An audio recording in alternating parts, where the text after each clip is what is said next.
My team and I have been preparing for this expedition for a long time, from night vision cameras to an inflatable boat. There's only one thing left to do. Hope that luck is on our side. Guys, this will be a really cool adventure. I really want to visit this place to film it before it is destroyed. Places like this don't last long. Back in 2011 or so, these ships were abandoned. And today there are half as many of them left. Since childhood, two things have attracted me: adventure and filming. I spent a long time looking for the perfect moment to start, but I realized there is no perfect time, so I just decided and began. Backpacks are packed. That's all. There is no turning back. Humanity must strive for the stars, for progress. But history constantly repeats itself. Wars, the struggle for power. It has been like this at all times. But sooner or later, wars end, and the remaining weapons rust, turning into museum exhibits. Today I'm going to board one of the mothballed and guarded warships. It's long since left the seas, but something wild and untamed still slumbers within it. This time, I intend to climb into the lair of this old beast and look it straight in the eyes. The catch is that the borders in Germany seem to be closed, and we'll need to slip through. I don't know how, maybe in the evening? Anyway, here's the thing. The Germans closed the borders for entry and are now checking everyone. Due to the difficult political situation, Germany has tightened controls at all state borders, setting up checkpoints with police. This was our first, but not our only problem. My car gave up the ghost.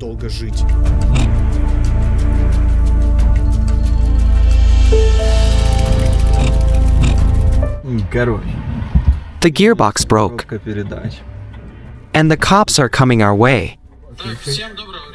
Do you have a tow truck number? I mean, can you call someone? Our car just broke down. Don't buy an Opel. Love your mom. It's just Adam Opel. Adam Opel. We pull into the parking lot, and the Swallow burped. I'm driving in the car. That's it. No comment. It's very difficult when fate hits you where it hurts most, especially when sticks in your wheels appear on the way to your goal. That's okay. I believe that difficulties are presented so that they can be overcome. You won't rise to a higher level if you haven't overcome the difficulty. So we move on. We don't give up. We're moving towards the goal, towards the ships.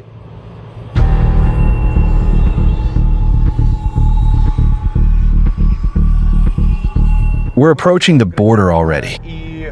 Logically, there shouldn't be anyone here.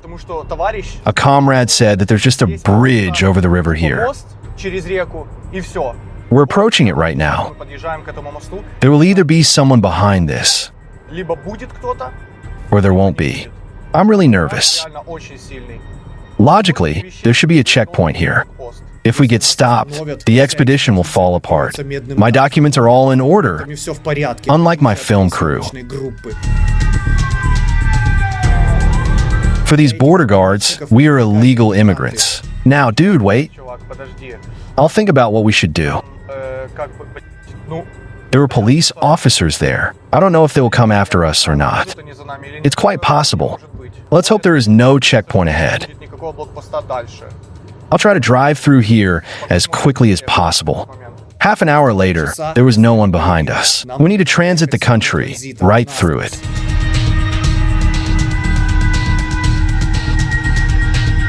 We drove all night, without stopping, taking turns at the wheel. By morning, we were approaching France.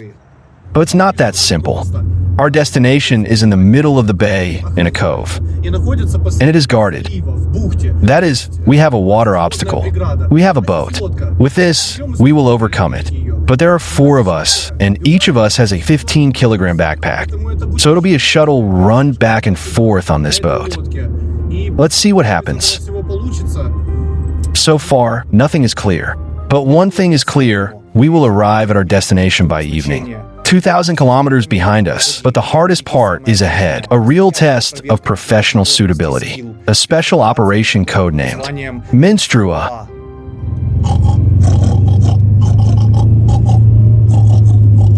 Look, there's a wild boar running over there. We are carefully checking our gear. We have everything for autonomous existence for 72 hours, a supply of water, food, sleeping bags, and filming equipment. Penetrating the ship requires concentration and no mistakes can be allowed. This trip is very difficult. We only have one try. Do you know how to use this? Here's how to turn it on. Move this, press the button here, and move it to the right. Do the same thing, but to the left to turn it off. And if you press this button, it will turn on night vision. This will turn on the night vision lighting. We specifically use a camera with a night vision function. This way we are completely invisible to the naked eye by the locals. They can call the police, but we will show you the moment of infiltration of the object visually.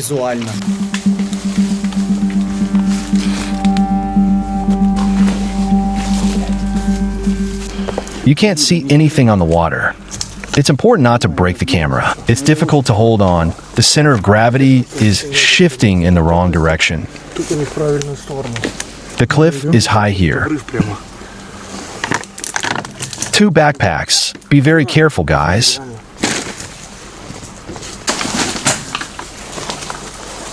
Are you okay? Yeah, Hold on. let's go. We are on the shore. Here we need to quickly inflate the boat and disappear into the morning haze.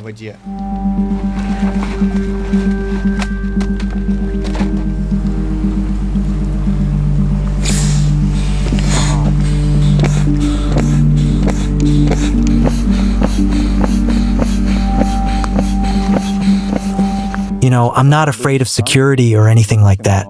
But while we're here, these ships are making weird noises. There are strange lights all around. Who? Where from? I'm worried about all our gear.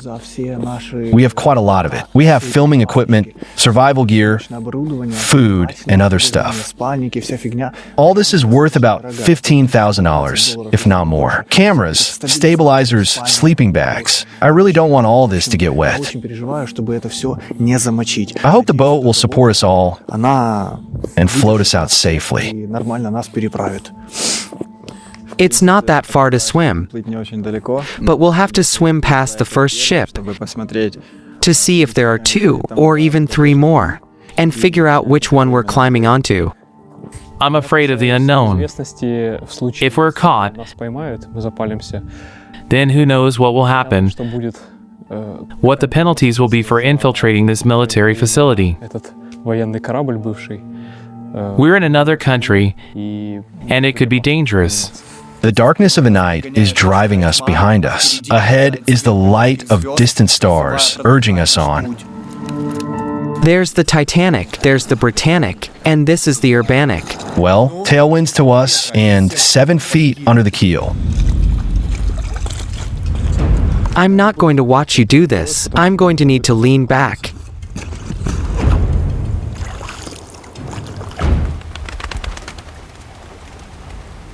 Did you hear that? Yeah, What is that? dunno. A bird? Something on the ship. On a ship?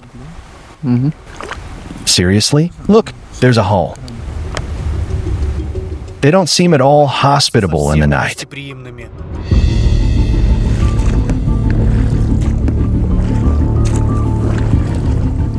Can you feel it? Why are we swimming so fast?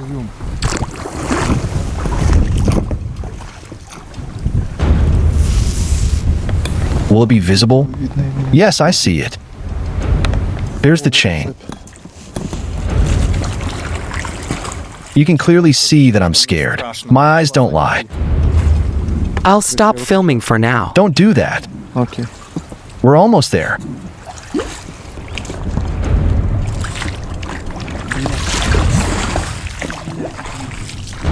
I'm starting to climb onto the ship. Say that again. I'm starting to climb onto the ship. The rope. You'll hand it all over to me. Yes, here it is. Or maybe you could just throw it to me. I'll probably need to climb with this. Yeah, Maybe I should wrap it around myself. I think that's a really big risk. Let me try wrapping it around myself. Yeah, that's a good idea. It's stupid and primitive like a monkey. Wrapping it around myself. Wrap it like a towel after a bath. That's it.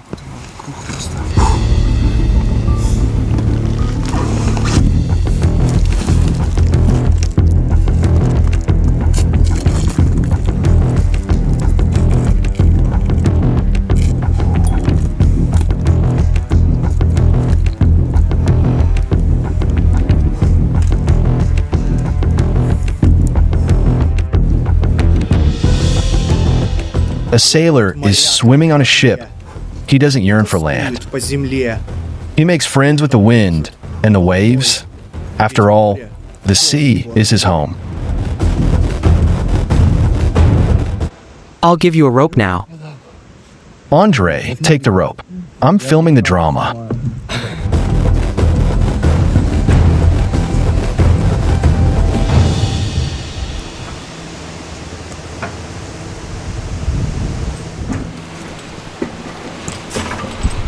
The rope will definitely hold.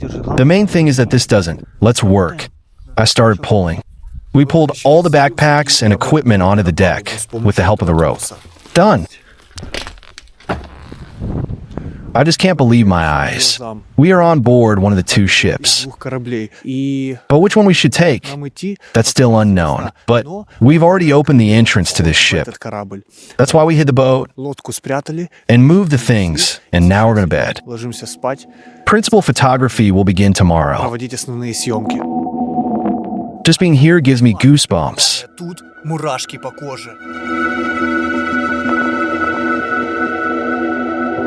The atmosphere is indescribable.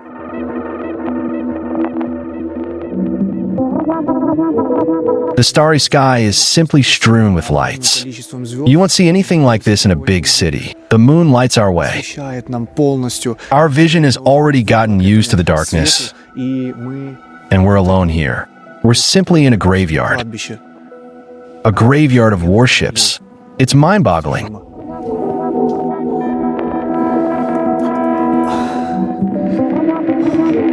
We're shining infrared flashlight so you can see, but others can't. We need to go down here.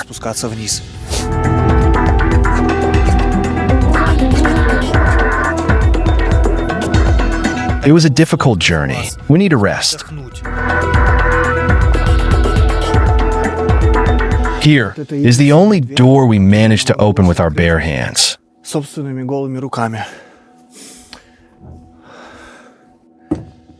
And what's also cool is that here I can replace the infrared flashlight with a regular LED one. We hid from prying eyes in the belly of a multi-ton colossus. Here's our boat. This is a little dirty. We hid this in one of the rooms.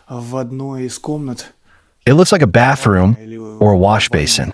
We need to move forward. We scattered through the bowels of this in different directions, like a virus, like a collective infection that has taken over a military vessel. Everyone found a place to spend the night. If it weren't for the sleeping bags, we would have frozen our kidneys in this tin can.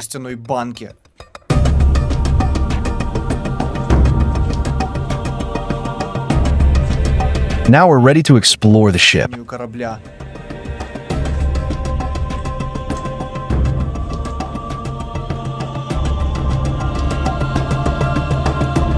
On the one hand, we're in the middle of civilization in a bay, and on the other, we're cut off from the world, both physically and legally. Like pirates, without asking anyone's permission, we began to explore this corpse, which will never float away.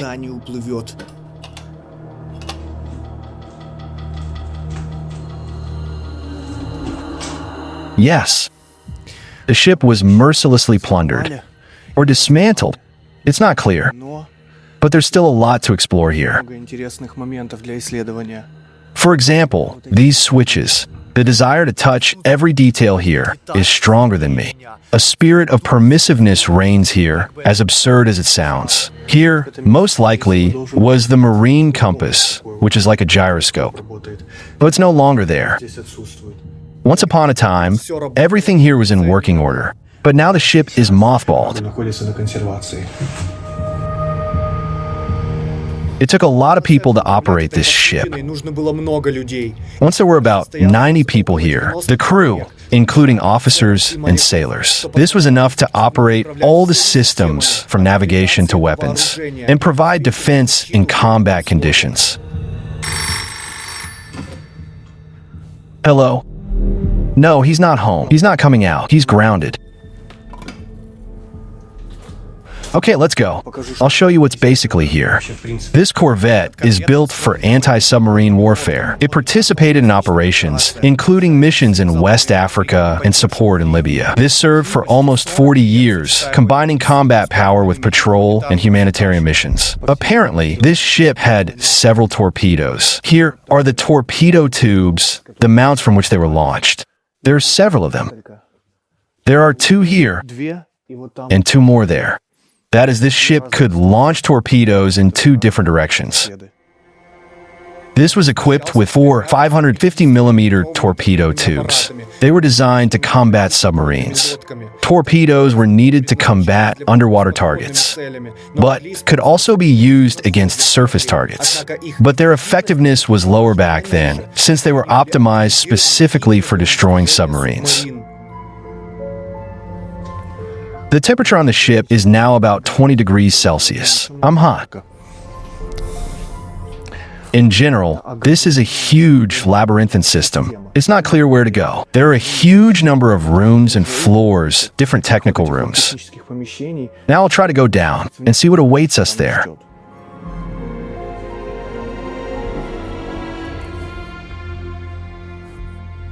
Buttons, toggles, switches. These levers were used to control and adjust the engine's revolutions. Look at all this. The instruments are like something from a nuclear power plant control panel.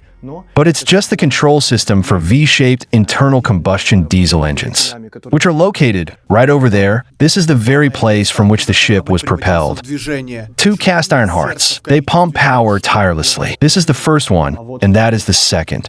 Yes, there are 12 cylinders here, and this engine is V-shaped. It's clear these weren't exclusively manufactured in Germany, yet something tells me this particular one is German-made. Just look at the size of these cylinders. I could easily fit inside. What's the displacement here? Hard to even imagine.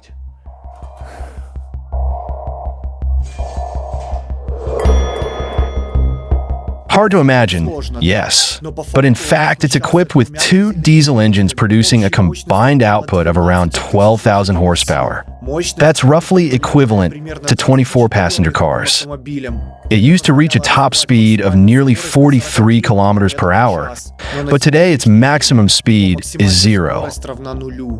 I have no idea how many people, how much time, and money it would take to restore all this, and iron chaos, a scrapyard of the ship's internal organs, a sorrowful sight. Everything's wrecked, but I'm genuinely amazed, like, seriously and totally, quality of these metal engine components. Look at this gear. It's perfectly calibrated by the engineers at the factory. Okay, let's go upstairs.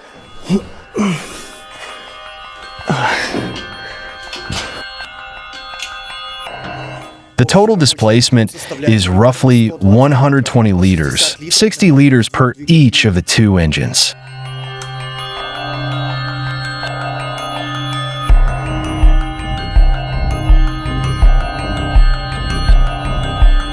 It's so fascinating, as if I'm touching the brain of a prehistoric beast, as if flipping one more switch would awaken the ship and start the engine.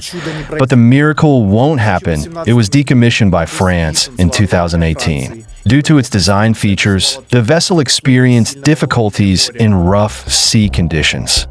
Exploring the core section of a system is always intriguing, or one of its critical zones, typically restricted to a select few. I see copper. The Corvette used an electrical system with 3 generators rated at 125 kilowatts each, and 2 additional 60 kilowatts units, supplying power to all onboard systems.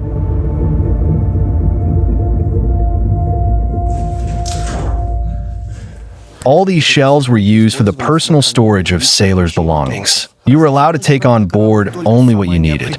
Personal hygiene items, uniforms, underwear, and compact devices for leisure if they did not interfere with service. The icon seemed to whisper how to unlock the mystery.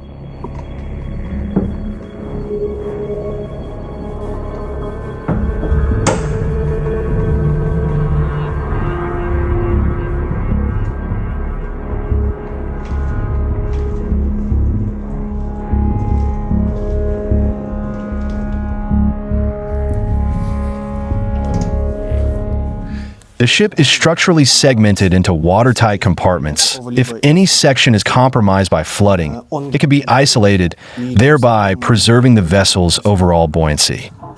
To prevent water or fire from spreading to other parts of the vessel, preserving its buoyancy and combat readiness, the compartment system was essentially an absolute game changer of its time.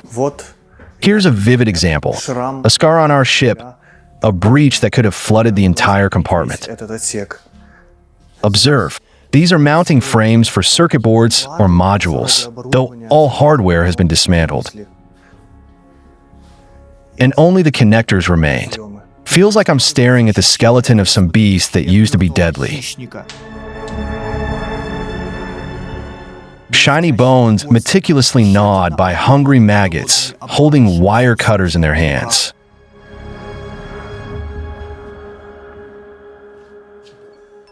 What do we have here? This is the same room we've already been in, the one with the engines. Here the devil will break his leg.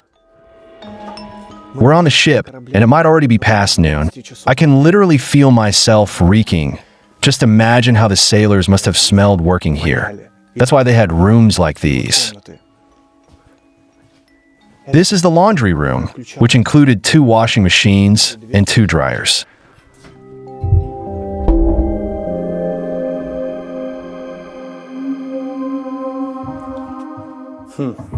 All the portholes are painted over from the inside.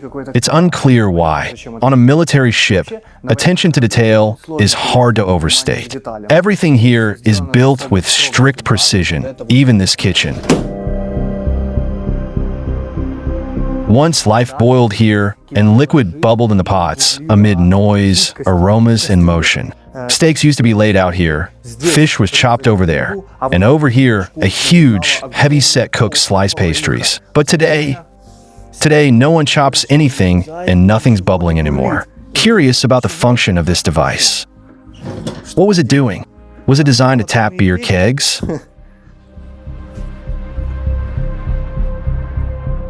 As I walk around here, I can't help but think it feels like a giant playground for kids, but also for grown-ups. No one's stopping you from flipping a couple of switches. You walk around, playing with everything, your hands never rest. And here's something interesting. What do we have here? It's genuinely fascinating to examine the inner workings of this beast.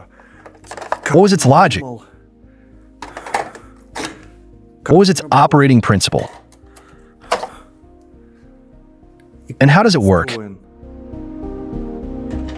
These blocks and circuit boards used to occupy an entire room, whereas today, even the most modest MacBook can replace them, taking up nothing more than a spot on a desk. The legacy systems demonstrated exceptional serviceability and robustness, engineered to endure the rigors of naval environments. In contrast, contemporary technologies prioritize user comfort, but frequently compromise on longevity and structural integrity, rendering the older designs uniquely dignified.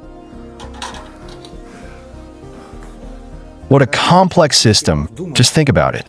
When this vessel was being designed, neural networks didn't exist yet. Every trace on the circuit board, every contact and transistor was the result of years of experience and thoughtful engineering. The level of expertise is truly impressive. This room was the fists and muscles of our Sea Dragon. From here, deadly warheads were launched, ready to tear the enemy to shreds. But now, the place has been thoroughly dismantled and looted.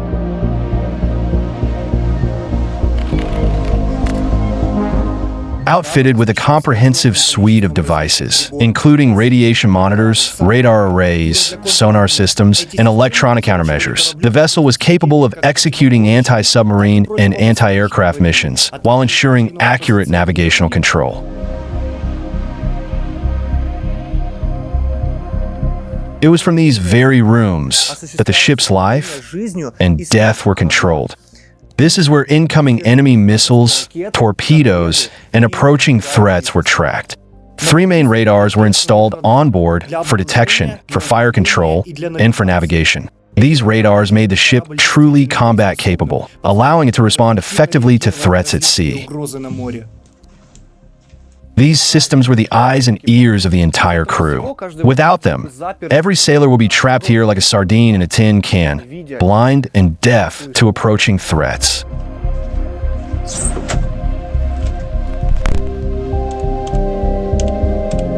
Displacing approximately 1,200 tons and measuring 80 meters in length, the vessel achieved a balance between tactical agility and firepower, enabling it to perform diverse combat missions across maritime theaters. We need to go to the surface and look around. Yesterday, we still couldn't grasp the scale of this vessel, but now, as the sun lights up the hull, I'm struck by its sheer size.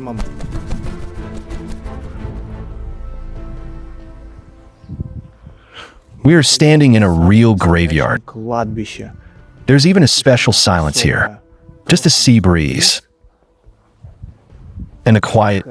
The vessel's gentle oscillation, a constant reminder of its mass and exposure. In this position, we're vulnerable, fully visible from all angles. Remaining topside is inadvisable. This location draws attention like a beacon. It's better not to draw too much attention, because on that side on the buoy, in the morning, when we woke up, there was a boat, a police boat, a military police boat. Over there, 3 ships, but they don't concern us. They're ordinary, unremarkable. We need to climb higher to get a better view.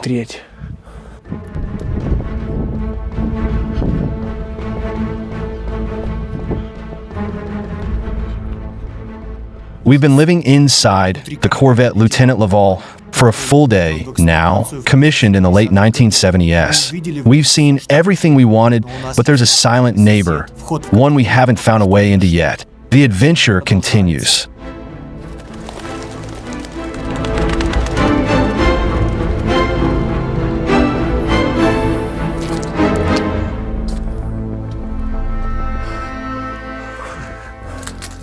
Tonight, we'll need to move to that other ship. They're docked side by side, parallel to each other. We've already explored this one, so now we'll search for an entrance to the second.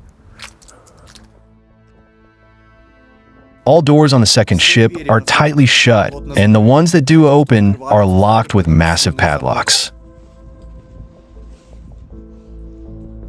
A small explorer and a massive military corvette, muscle versus steel. Once, it was synergy, human thought, and once, it was iron military might. Its rusted wreckage, covered in bird droppings, and wrapped in the silence of oblivion.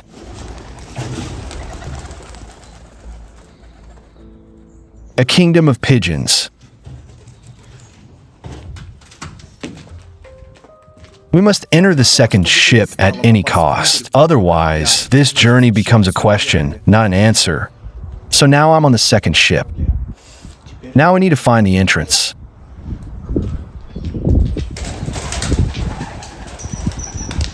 These winged pests, relentless, noisy. And these are the very torpedo tubes. The vessel Dumont d'Urville is designed for amphibious operations, capable of grounding on sandy beaches to offload personnel, military vehicles, or logistical supplies. The access point is deliberately sealed or welded shut. I don't have the tools to open these hatches. The serenity of the king here is absolutely unique. You don't often find yourself in places like this, so you have to cherish every moment. Darkness has fallen. Night is our ally. I'm about to climb to the top of the ship to check for a way inside. This is a real climbing wall, and I'm like a mountain goat, clinging to every ledge, climbing up, not knowing what lies ahead. Confidence in your hands and movements is the foundation of such a climb.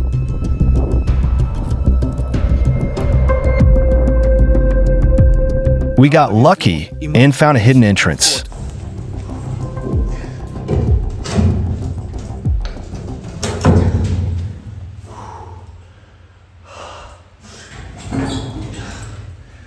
Yes, we got on the ship.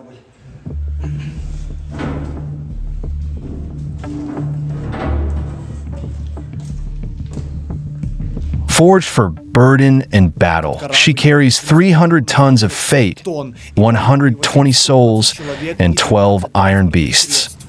As I understand it, this is a cargo ship, not a warship. Judging by the layout, it likely carried armored personnel carriers and possibly infantry vehicles.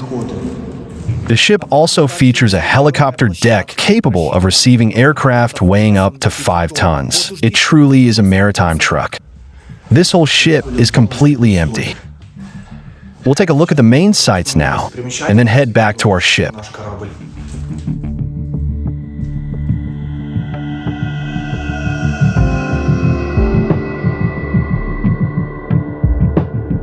It's more spacious in here than the one we sleep in. All these mechanisms, locks, electronics, humanity has mastered chaos and stardust, learning to build machines of war. But who needs them now? Wild coastal gulls. Wild coastal gulls. They picked through it and left it to rot in the bay, among rust and silence.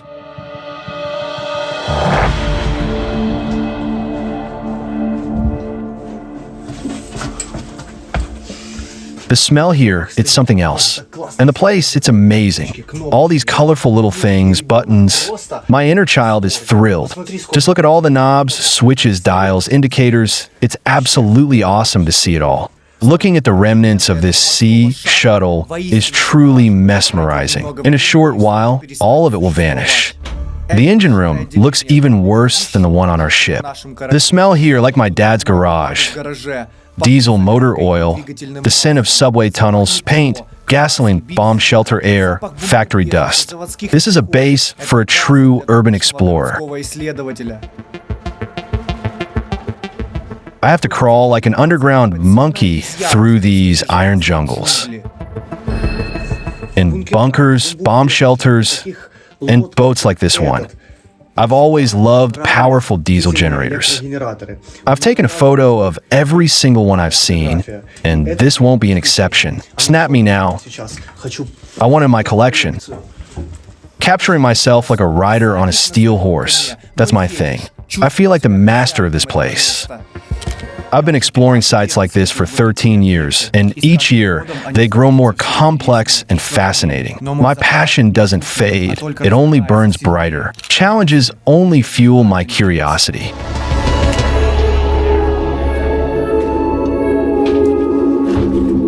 All right, you could crawl around here for days, but our time is limited. Let's move on.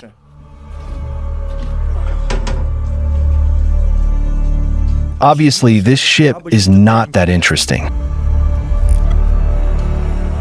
Well, you can't just switch off the spirit of exploration. It's a kind of addiction that can't be cured.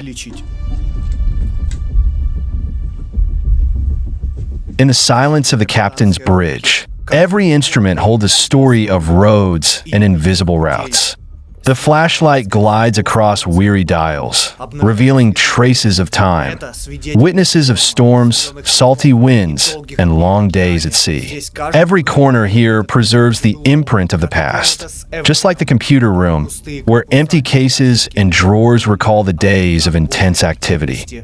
Curiosity leads us forward. The urge to uncover the unknown is something we all share. To glimpse what's hidden, to touch history, to peer into the forbidden. And here it is, the battery compartment. The cells lie here like long-abandoned artifacts, slumbering in wait for their final silence. We leave these walls behind, having seen all that remained. What we visited was a plundered corpse, silent, hollow, forgotten.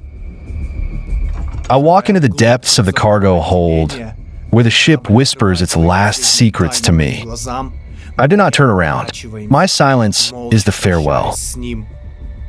Footsteps fade into silence, and the darkness folds around us, gently returning the ship to its eternal slumber. Tonight, our cabin is more than just a place to sleep. Tonight is a special evening. We've finally decided to celebrate our birthdays, which went unnoticed amid the rush of preparing for filming. Anchor's up, it's party time. The state of the object is inactive. Traces of corrosion are everywhere, and yet this is where we chose to celebrate. Ironic, isn't it? The ship's silence is our hall. We sit, laugh, and rest after the work we've done. We've earned this.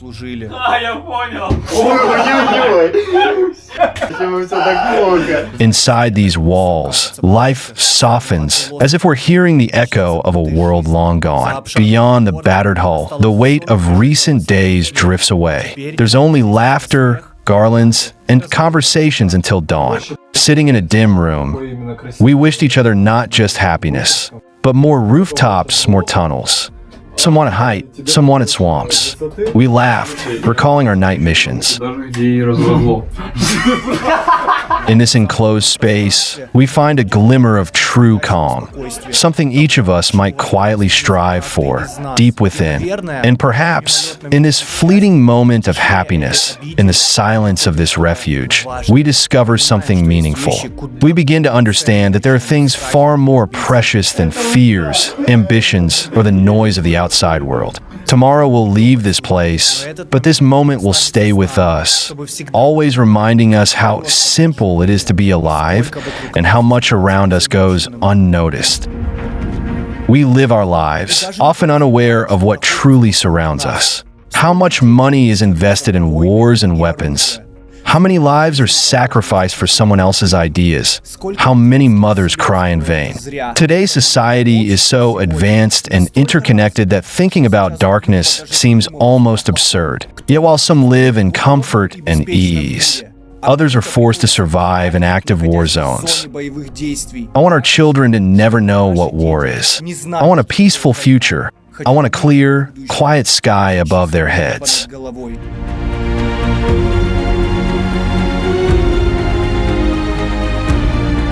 And to witness such things with your own eyes only by pursuing your passion. It's only by doing what you truly love that real success becomes possible.